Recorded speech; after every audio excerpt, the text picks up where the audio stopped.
Hello guys. तो स्वागत है आपका हमारे अपने YouTube चैनल स्काई मैथ्स में। और आज हम पढ़ने वाले हैं हमारे कोऑर्डिनेट ज्योमेट्री का तीसरा क्लास, क्योंकि हमने 2 क्लास कर चुके हैं। तो अगर आपने पिछले 2 क्लास नहीं देखे हैं तो डिस्क्रिप्शन में लिंक मिलेगा, जल्दी से जल्दी उसे जाकर देख लें ताकि आपके कोऑर्डिनेट ज्योमेट्री से रिलेटेड सारे बेसिक्स कंसेप्ट क्लियर हो जाएं। ठीक है, तो आज हम चालू करने वाले हैं हमारे तीसरे क्लास के अंदर एक बहुत ही इंटरेस्टिंग टॉपिक, एक बहुत ही मजेदार टॉपिक, एक कोऑर्डिनेट ज्योमेट्री का, जिसे कहते हैं हम सेक्शन फार्मूला।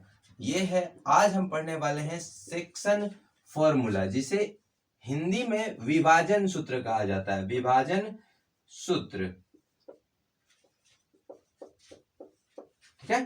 तो पहली बात, जैसे हम लोग सुनते हैं कि सेक्शन फार्मूला या फिर विभाजन सूत्र, तो दिमाग में क्या आता है कि ये है क्या चीज, मतलब ये कौन सा सूत्र को हम सेक्शन फार्मूला बोलेंगे, इसके ऊपर कंसेप्ट क्या लागू होता है। ठीक है, तो चलिए पहले हम समझते हैं कि सेक्शन फार्मूला होता क्या चीज है। तो जैसे कि अगर आपके पास 2 पॉइंट्स दिए गए हों, एक पॉइंट यहां पर है, एक पॉइंट कहीं और है, ऐसा है, एक ए पॉइंट है, एक बी पॉइंट है। ठीक है, तो अगर कोई तीसरा पॉइंट इन लाइन के कहीं एक जगह पर आ जाए, या तो हो सकता है ये बाहर आए, हो सकता है ये अंदर आए। ठीक है, तो विभाजन सूत्र 2 तरह के होते हैं। वो कौन कौन से होते हैं मैं अभी तुरंत कंसेप्ट क्लियर करता हूं। ठीक है, तो ये अगर कहीं पर मान लिया मैंने कि यहां पर एक पी पॉइंट आया है, एक पी पॉइंट यहां पर आ गया। ठीक है, और अगर हमें ये बता दिया गया कि अगर ये P यहां आया है तो AP रेशियो BP जो है वो M रेशियो N है, यानी कि यहां से यहां तक को M पार्ट में और यहां से यहां तक को N पार्ट में डिवाइड कर देता है ये। ठीक है, तो अब हमें बताना ये है, इसमें विभाजन सूत्र का मतलब ये होता है कि हमें पता करना है भैया कि इस P पॉइंट का जो कोऑर्डिनेट होगा वो होगा क्या, इस P पॉइंट का जो कोऑर्डिनेट एक्स वाई होगा वो होगा क्या। ठीक है, तो सबसे पहले मैं ये बता दूं कि विभाजन सूत्र या सेक्शन फार्मूला 2 तरह के हो सकते हैं। ठीक है, तो वो कौन कौन से 2 तरह हैं, तो मैं पहला होता है, मैं बता रहा हूं, उसमें से दोनों के दोनों काफी अच्छे होते हैं, काफी समझने में बहुत ही आसान है। और अगर आप ने पिछले 2 क्लास नहीं किए हैं तो ये आपके लिए थोड़ा सा मुश्किल हो जाएगा। तो आपसे रिक्वेस्ट है कि आप पहले 2 वीडियो देख लें, फिर इसे देखने के लिए आए, ताकि आपके सारे ही बेसिक कंसेप्ट क्लियर हो जाए। तो एक को कहते हैं हम इंटरनल डिवीजन, या फिर इसे आप कह सकते हैं इंटरनल सेक्शन फार्मूला, या और दूसरा आपको पता चलेंगे, एक इंटरनल है तो दूसरा क्या होगा, एक्सटर्नल होगा, एक एक्सटर्नल होगा, एक्सटर्नल डिवीजन। इसमें क्या होता है, इंटरनल डिवीजन ये है, जैसा कि आप देख पा रहे हैं कि इस लाइन के बीच में इस लाइन के ऊपर, यानी कि ए और बी के बीच में कहीं तीसरा पॉइंट पी आया है, तो इसे क्या कहेंगे, क्योंकि ये ए और बी के इंटरनली डिवाइड करता है ए और बी को, तो इसे क्या कहेंगे, इसे हम कहेंगे इंटरनल डिवीजन। ठीक है, और अगर वहीं पर एक लाइन ऐसा होता जहां पर ए पॉइंट यहां है, बी पॉइंट यहां है, और हम कहते कि एक पी पॉइंट आगे अगर हमको दिया जाए, यहां पर कहीं पी पॉइंट है, ठीक, तो अब AP ratio BP m ratio n में मिलता है, यानी कि यहां से यहां तक ये पूरा एम है और यहां से यहां तक ये पूरा एन है। ठीक है, तो इसको क्या कहते हैं, यहां पर आप देख पा रहे हैं क्या है ये इस रेखा के, यानी कि ए और बी के इस लाइन के बाद में कहीं पी पॉइंट मिल रहा है।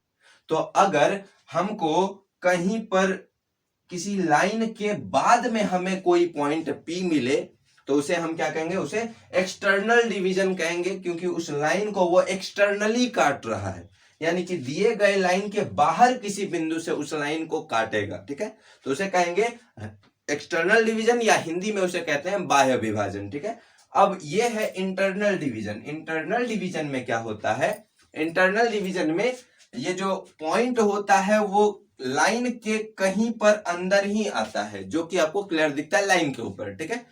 तो आपको आई होप कि क्लियर हो गया होगा कि क्या होता है इंटरनल डिवीजन, क्या होता है एक्सटर्नल डिवीजन, ठीक है।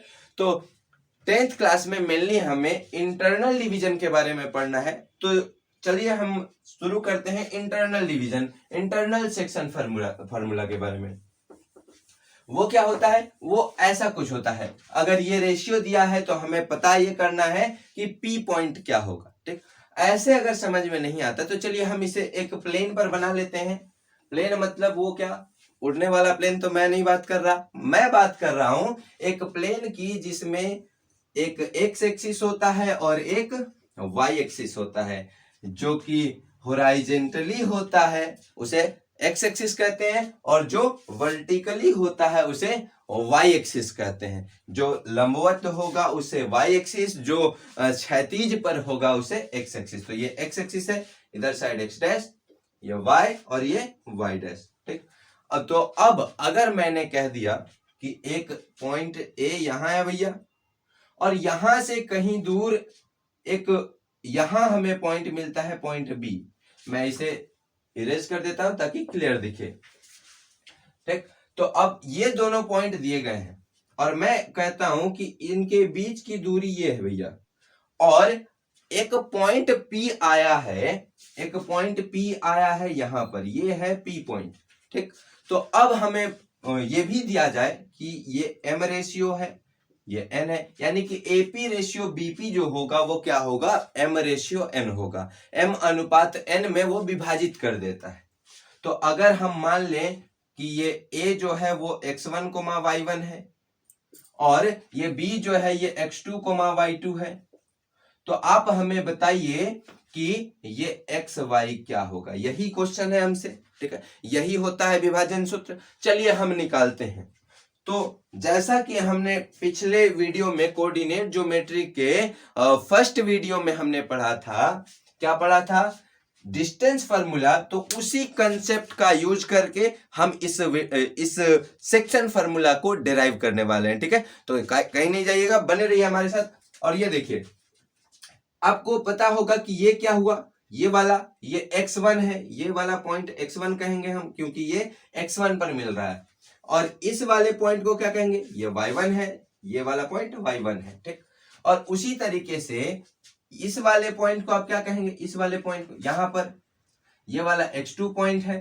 और अगर मैं इसे थोड़ा बड़ा कर दूं ताकि आसानी से मिल जाए, ये y एक्सिस, तो इस वाले पॉइंट को आप क्या कहेंगे, इस वाले पॉइंट को हम कहेंगे y2, क्योंकि ये दोनों पॉइंट जहां मिल रहा है वहां पर कौन सा कोऑर्डिनेट बना, वो बना x2, y2, ठीक है।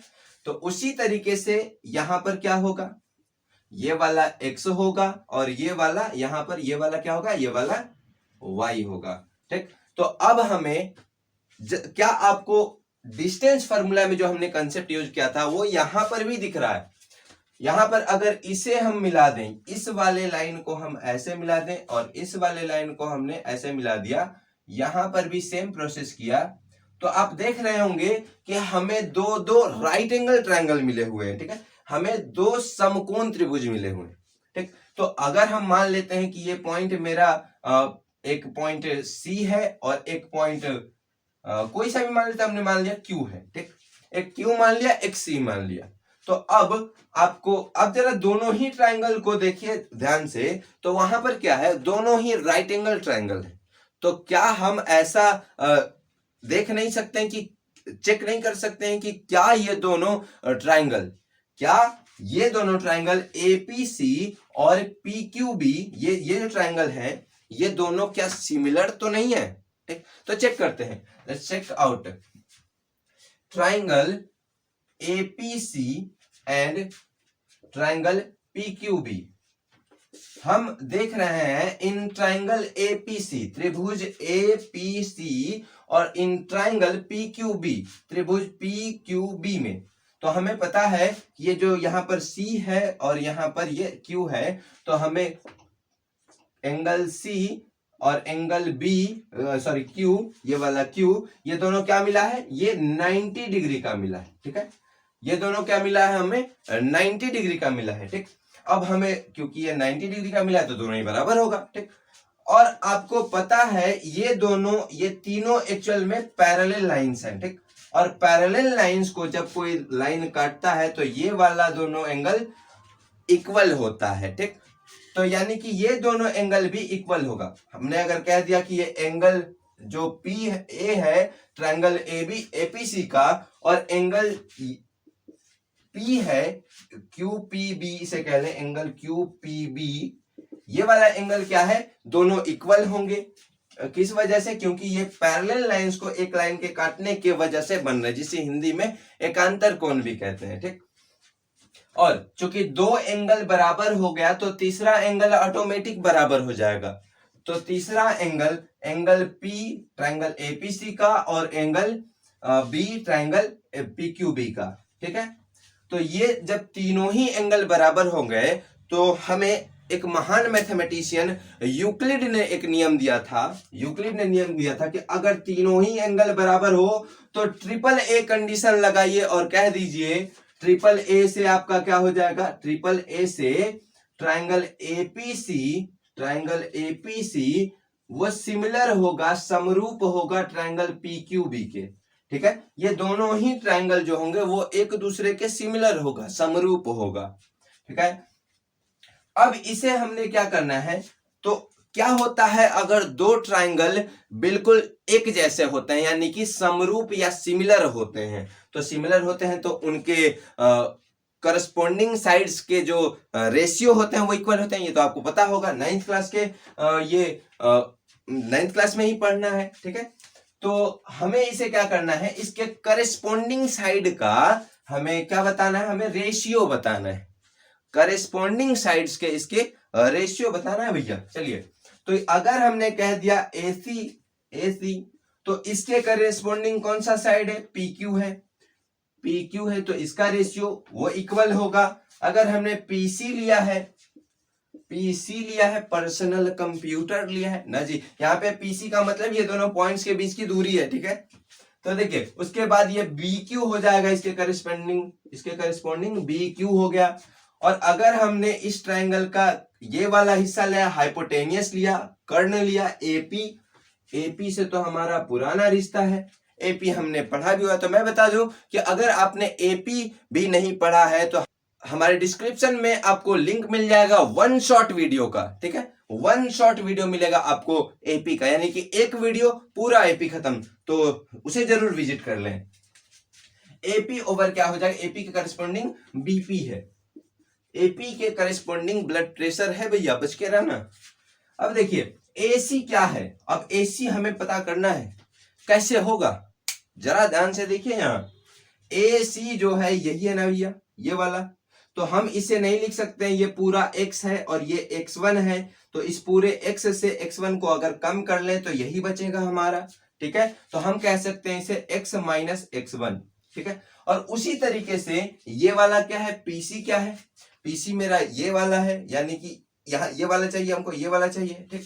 तो y माइनस y1 ये होगा, ये वाला y माइनस y1, और ये वाला क्या हो जाएगा उसी तरीके से। यहां देखिए ये बिल्कुल इक्वल है, यानी कि हमें अगर ये चाहिए तो हम नहीं लिख सकते हैं x2 माइनस x, हम लिख सकते हैं इस वाले को ये x2 माइनस x है भैया, ठीक है।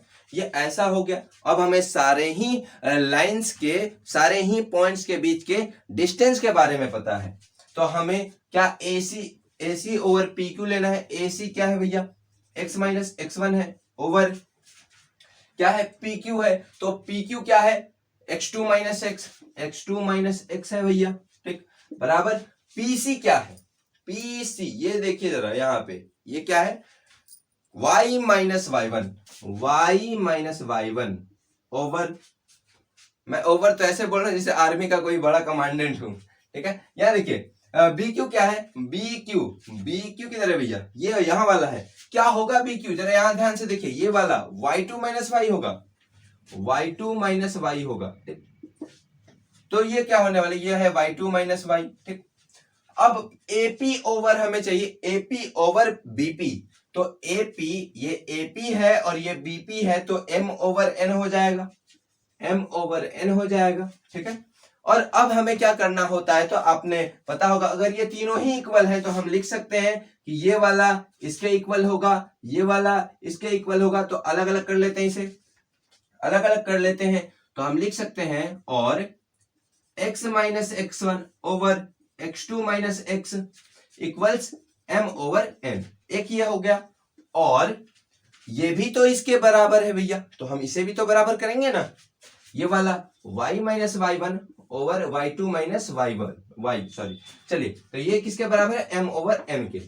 तो इसे अगर क्रॉस मल्टीप्लाई कर दें, इसे क्रॉस मल्टीप्लाई करेंगे हम, तो क्या होगा, xn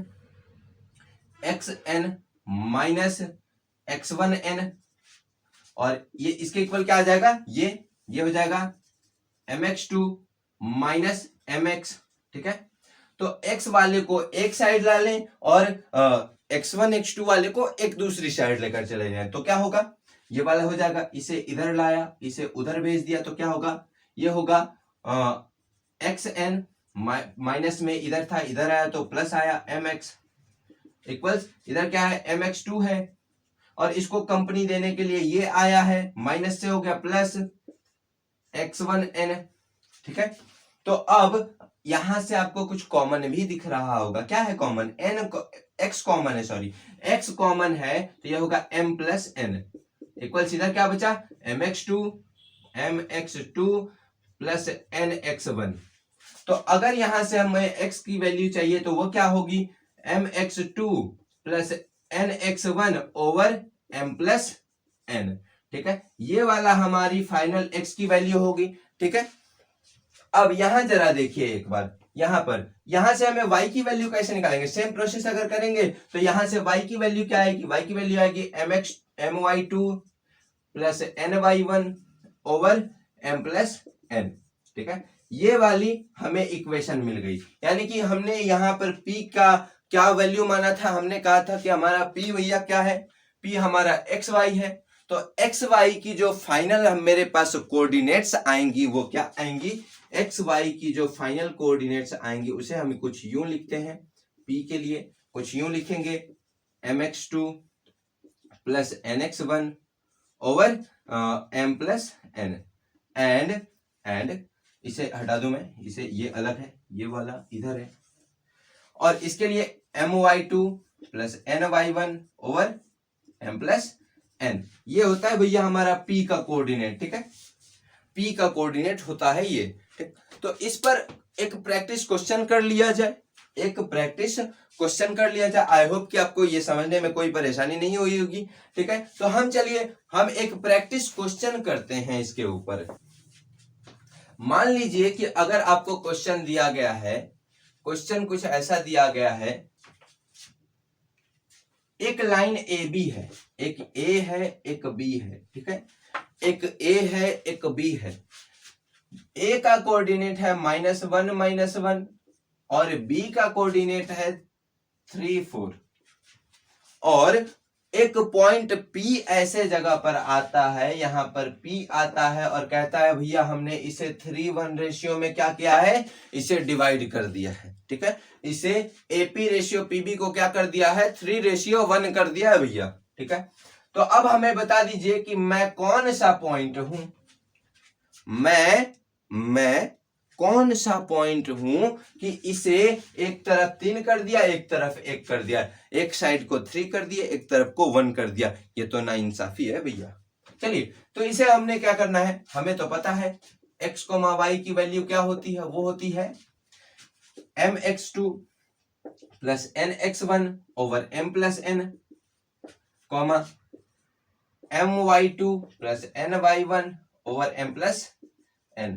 ये काफी आसान होता है। आप देखिए यहाँ पर क्या है, mx2 nx1 my2 ny1, कैसे, mx2 nx1 over m plus n। ठीक है, उसके बाद फिर है my2 ny1 over m plus n। ठीक है, तो चलिए आई होप कि आपको समझ में आ गया होगा। और यहाँ पर वैल्यू रखते हैं हम, ये है m रेशियो n, mx2 तो 3 into 3 9, मैं पूरा लिखता हूं 3 into 3 plus nx1 1 into -1 -1 into 1 over m plus n 3 plus 1 4 my2 3 into 4 12 directly लिख देता हूं plus 1 into -1 over m plus n 4 ये आएगा हमारा कोऑर्डिनेट। इसे सॉल्यूशन करते हैं अगर तो क्या आएगा 3 इंटू 3 9 9 -1 8 8 ओवर 4 2 आ गया भैया। और ये 12 -1 11 11 ओवर 4 आया। ये हमारा कोऑर्डिनेट आ गया x का। तो मैं ये वाला पॉइंट हूं भैया जिसने मैंने यानी कि इसने इस रेखा को 3:1 में क्या कर दिया है, डिवाइड कर दिया है। ठीक है, तो अब हमें एक कंडीशन पढ़ना है इस इक्वेशन के ऊपर, इस प्यारे से इक्वेशन के ऊपर हमें अब क्या करना है भैया, अब हमें एक कंडीशन पढ़ना है इस पर। चलिए, तो हम एक पढ़ेंगे इसके ऊपर कंडीशन, और वो कंडीशन कुछ कैसा होगा, कंडीशन होगा केस कैसा होगा, अगर मैंने कह दिया कि P is the middle point और the mid point of the given line, क्या होगा अगर मैंने कह दिया कि ये जो x होगा भैया, ये जो A और B के बीच का जो पॉइंट P होगा, ये जो P होगा, ये दोनों को बाइसेक्ट करेगा, एकदम बराबर बराबर हिस्से में बांट देगा। ठीक है, तो बराबर बराबर हिस्से में बांट देगा, तो उसके लिए इक्वेशन कैसी होनी चाहिए। चलिए, यानी कि बराबर बराबर है तो एक एक होगी, दो होगी, 3 होगी, कुछ भी हो सकती है। यानी कि हम कह सकते हैं कि m बराबर n है भैया। यहाँ पे इस कंडीशन में क्या है, m बराबर n है, दोनों को ही बराबर मिलने वाले हैं। ठीक, तो मेरा xy क्या होगा, ये xy क्या होगा, तो हमें पता है xy क्या होगा, xy होगा mx2 plus nx1 over m plus n। ठीक, और y की क्या होगी, my2 plus ny1 over m plus n। तो अब यहां से चूंकि m n बराबर है, तो मैं इसके जगह m लिख सकता हूं, n बराबर है m के, तो इसके जगह m लिख सकता हूं। यहां पर भी वही काम कर सकते। चलो इस बार यहां पर n लिख दिया हमने, क्या किया, m को हटा के n लिख दिया, दोनों ही खुश, कोई दिक्कत नहीं। आप n की जगह m रखो, m की जगह m रखो, दोनों बराबर है। अब इसमें क्या है, m कॉमन है, ये 2m है, तो m कॉमन किया तो x1 प्लस x2 आ गया ओवर 2m आ गया, और ये क्या है, n y1 प्लस y2 आ गया ओवर m, ये क्या आ गया, 2n आ गया भैया। अब ये m से m कैंसिल, n से n कैंसिल, तो फाइनल मेरा xy जो कोऑर्डिनेट आया है वो क्या आया है, वो आया है x1 plus x2 over 2, y1 plus y2 over 2। ये हमारा फाइनल इक्वेशन आया है। किसका फाइनल इक्वेशन आया है, अगर एक लाइन के बीच में कहीं एक पॉइंट, यहां पे एक पॉइंट P आ गया हो, A P B P दोनों बराबर हो गए हो, तो हम क्या करेंगे भैया, दोनों के x वाले को जोड़िए, आधा कर दीजिए, तो हमें क्या मिलने वाला है, हमें मिलने वाला है x का कोऑर्डिनेट। और अगर दोनों के y को जोड़ के आधा कर दें तो क्या होगा भैया, वो हमारा y का कोऑर्डिनेट बताएगा। ठीक, इस तरह का एक छोटा सा क्वेश्चन कर लेते हैं, छोटा सा क्वेश्चन करते हैं कि अगर क्वेश्चन हो कि मेरा पॉइंट A और पॉइंट B कुछ इस तरीके से है, A दिया है 3 4, B दिया है 5 6, ऐसा दिया है, और एक पॉइंट P है जो कि मिड पॉइंट है, P is mid point, P XY, और बोल रहा है कि P इज मिड पॉइंट। हमें बताइए कोऑर्डिनेट इसके क्या होंगे, मिड पॉइंट कोऑर्डिनेट क्या होंगे इसके, कोई बात नहीं भैया, बड़े प्रेम से बनाएंगे हम इसे। तो ये क्या होगा, हमें क्या करना है, XY को क्या करना है, x1 plus x2 5 plus 3 5 plus 3 8 8 over 2 4। ठीक है, उसके बाद y का क्या होगा, y1 प्लस y2 6 प्लस 4 कितना होगा, 6 प्लस 4 10 10 ओवर 2, 10 में 2 से भाग दे दीजिए, 5 आएगा भैया, ये वाला वो पॉइंट है। xy क्या हो जाएगा, 4 5 हो जाएगा। तो थैंक यू, आज के लिए बस इतना ही, और मिलते हैं अब अगली वीडियो में। अगर आपने अब तक चैनल को सब्सक्राइब, वीडियो को लाइक नहीं किया है, तो किस बात के लिए सोच रहे हो भैया, अब और क्या चाहिए। ठीक है, तो जल्दी से चैनल को सब्सक्राइब करें, लाइक करें, और अगर कोई आपको डाउट लगता है, इसमें कोई डाउट रह गया हो, तो कमेंट सेक्शन में जरूर बताएं, हम उसे अगली वीडियो में बताने की कोशिश करेंगे।